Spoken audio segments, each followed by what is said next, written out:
Magandang hapon po sa inyong lahat. Ito po si Dr. Jeff Ho. Nandito na naman po tayo sa clinic at ipatuloy po natin yung ating live consultation. No? Meron tayong pasyente sa harap ko. Ilang taon na po kayo? Pila edad ni mo? 30. 30. Okay. Ano pong trabaho ninyo? Pintor. Pintor.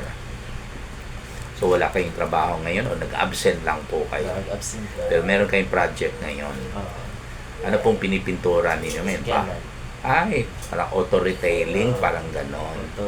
Saan pala yung shop ng amo?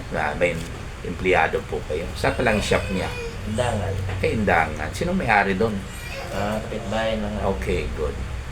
So, asawa po ninyo. Ilan pong anak ninyo? 2. Dalawa. Okay. So, ano pong problema natin? Kasi problema nimo. Gangungol din ako sa idol ko. Nagangulngol, sumasakit daw. Saan banda?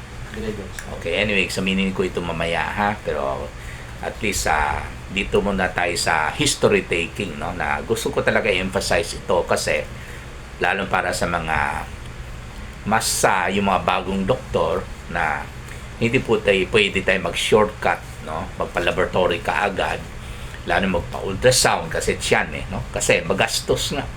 Biro mo, ang ultrasound of the whole abdomen ngayon nasa 2,000 to 3,000 pesos, no? Okay? Na kadalasan po, pag meron pong sakit sa tiyan, malaman na po natin yung sanhi, no? Yung dahilan ng sakit ng tiyan through interviewing the patient. Na tinatawag po natin na history taking, no? Tanungin natin ng pasyente, kailan nag-umpisa yung sakit, gaano katagal na po yung sakit, at pag sumakit, ilan na segundo, ilan minuto, ilan oras, kung lumalala ba po yung sakit niya, no? At kung ito po ay nawawala pag lumalabas yung utot niya, or ito po ay lumalala pag nagugutom siya, no? So on and so forth. So napaka-importante po yung pag-interview sa pasyente, no? Para hindi na po kailangan na mag-request ng laboratory test, no? Lalo sa panahon natin ngayon na napaka-crisis, no? Okay? Buti na lang sila, kumikita sila sa flood control project, pero yung mga tao nagdudusa po sa flood or baha. Anyway, saan po masakit? Saan po yung sakit? Sa tiyan. Nasa left, no? Nasa baba ng pusod, no? Pusod, no? Okay, nasa baba ng pusod or yung umbilicus, no? So, left lower quadrant. Hanggang doon na po yung sakit. Hindi po tumatakbo kahit saan. Okay, pag meron pong sakit na tumatakbo yung sakit, no? Kahit saan. Minsan sa left lower, pupunta sa right lower, minsan aakyat sa right upper, minsan pupunta sa right left upper, minsan pupunta yung sakit sa likod. Pag walang pong steady na location or constant na location, maaring hangin po yan, no? Hangin. Kasi kung saan pumupunta yung hangin, syempre, ma-stretch yung bituka. Pag ma-stretch yung bituka, masakit po yan. Unlike kung tumor, okay, or cancer, God forbids, okay, kung nag-umpisa yung tumor pa lang, okay, mananatili po nandyan yung sakit. Syempre, hindi naman po lumilipat yung tumor, mamaya sa baba, mamaya sa itaas, mamaya pupunta naman sa left, mamaya lilipat sa right. Hindi naman po ganun ng tumor, no? So, steady lang po yung sakit. Ayan, ayan. Ayan, minsan daw umaakyat sa left, minsan tumatakbo sa likod. Ayun, hindi naman pumunta sa right.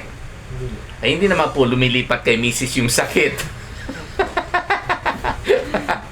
Ang last time, hindi naman po ganon. last time, Okay. pagkaon ako, Dok, pagkaon ako kanon, may sakit man. Kumain siya ng kanin, masakit. Kaya isang beses lang. Doon pa rin banda sa Dito na lang. sa itaas na. sa taas. Okay, pag nakautot po kayo, mas okay ba yun po yung pakiramdam ninyo? Okay man. Okay kayo, pero si Mrs. hindi kasi maamoy yung utot mo siguro, di ba, no? Tama ba? Madaling araw. Kaya pala lumilipat kay Mrs. yung sakit kasi naamoy niyo yung utot niyo Hindi, joke lang Okay, so kayo po ba'y nalipasan ng gutom? Oo, Dok. Hindi ba minsan nag-umpisa dito sa itaas, sa Sikmura? Dito, dito. Sa Bisaya, Oo. Kuto-Kuto. Kuto-Kuto. Ayan, sa Kuto-Kuto na naman. Ito naman si Zero. Di rin nagsugod, Dok. Ayun, dito daw nag-umpisa sa Sikmura, Kuto-Kuto. Okay, so nalipasan din po kayo ng gutom. Oo. Bakit po? Dahil sa pagtrabaho niyo, gusto niyo tapusin yung trabaho siguro.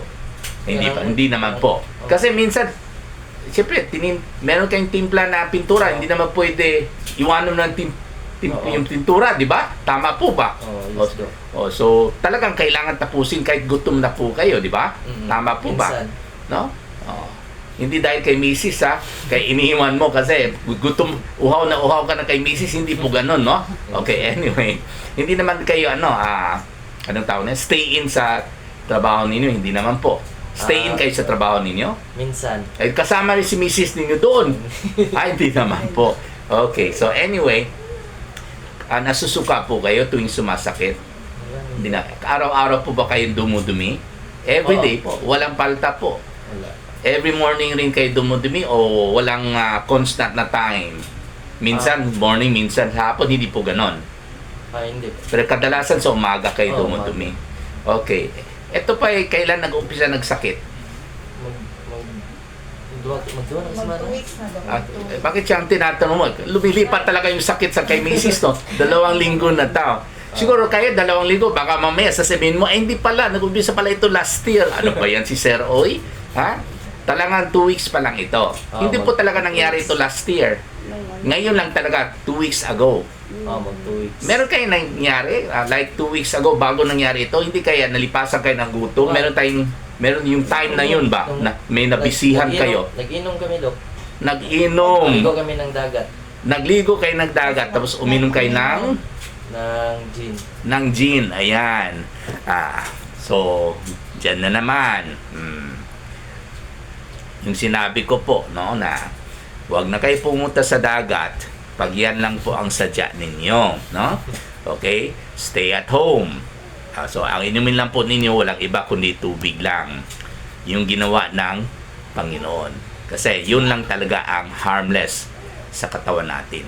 Kung harmless yung alak, yung gin o yung tuba, sana sabay na po nilikha ng Panginoon at ininom na po ni Adan at Eva yun. Hindi naman po ganon.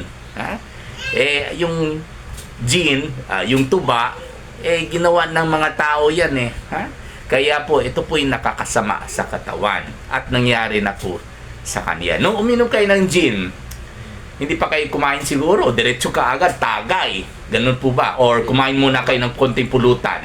Or sabay sa pulutan at saka yung gin. Kumain ako muna. Muna, bago kayo nag-gin. Marami po kayo nainom nun. Marami, Dok. Marami, talaga. Tapos parang lasing na kayo sa gabi. Parang ganon. Talagang tulog na tulog. Pati yung maliit na ulo niyo, tulog na tulog. Wala na, diretso na kayo ng tulog ni Mrs. Sabay po kayo ni Mrs. noon. Sabay. Pamilya daw kami magpamilya. Ayun, kayo rin, uminom kayo ng gin noon. Hindi. Ilan pong anak ninyo? 2 daw. At nakita ng mga anak ninyo na uminom kayo ng gin. Masama. Bad model kayo. Okay? Kaya, kahit wala pong kayong mga anak, huwag na po kayo uminom ng alak kasi labag sa batas ng Diyos po yan. Produkto po yan ng demonyo. Kaya po, maraming nakakaproblema sa alak. Number 1, sakit. Katulad nito. Number 2, nakaproblema sa alak dahil sa nakakita ng away. Ayun. Pag lasing na, pag hindi pa masyado lasing, mayabang yung nakainom, di ba? Madaldal. At syempre, pag makapikunan, dahil sa konting kansyaw, talagang saan patungo, away, di ba? Minsan, nagsiselos, di ba? Ganun po yan. Kaya wala talaga kayo makukuha sa alak. Kaya tigilan na po ninyo yan. Kasi ang alak po ay pinapayaman lang po ninyo. Walang iba, kundi yung mga may-ari ng alak. Kasama na sila sa Forbes list Ewan ko lang kung may Forbes list pa sa langit. Okay, kaya kayo po mga kumpanya na gumagawa ng alak, tigilan na po ninyo yan kasi marami po nadadamay sa maling ginawa ninyo. Okay? So anyway, hindi kayo sumuka noon the following night. Pero kinabukasan, medyo masakit na po yung sikmura ninyo. Mga After how many days pa? oh, 1 day or 2 days? mga 2 days. 2 days pa. Okay, bakit na-connect ninyo sa gene? O naisip lang ninyo kasi Oo. tinanong ko po. Ganun po ba? Pero nalipasan kayo ng gutom sa pagitan ng yung araw nag-gene kayo at saka yung nag-umpisa na kayo nararamdaman niyo yung sakit na nararamdaman nun po ninyo. Nalipasan kayo ng gutom, hindi. Well, kadua naman yata, Dok. Kaya katong una na po kay sakit king kuto na po. Ano yan? Bago nag-gene. Oh, bago na din. Bago nag-gene, sumakit Wala din. na. Oh, wala na. Ayun na, Dok niya. Pero galing kayo sa gene nun. Tapos nag-gene na naman kayo ulit. Oh. So 2 beses kayo nag-gene. Bakit? Kailangan siya 3 beses, 4 na beses para mawala na yung sakit sa sikmura niyo, para nasa sementeryo na po kayo, di ba? Tama po ba? Kayo talaga, kung may oras kayo sa gene, dapat yung oras niyo sa gene, dapat kasama po niyo dapat yung mga anak niyo na walang gene, syempre. Okay? Kasi imbis mag-inuman kayo, dapat doon kayo sa mga anak niyo mag-spend ng quality time niyo, ha? So anyway, since hindi ko pa siya na-examine, maring may sakit siya sa sikmura at maring may hyperacidity. Okay? So, pag ganyan po, ang ibibigay po natin, walang iba kundi omeprazole, 20 mg capsule, 1 capsule 3 times a day for 5 days, no? At saka para sa sakit, dicyclovir, tablet 2 tablets 3 times a day for 5 days also. Maraming salamat po.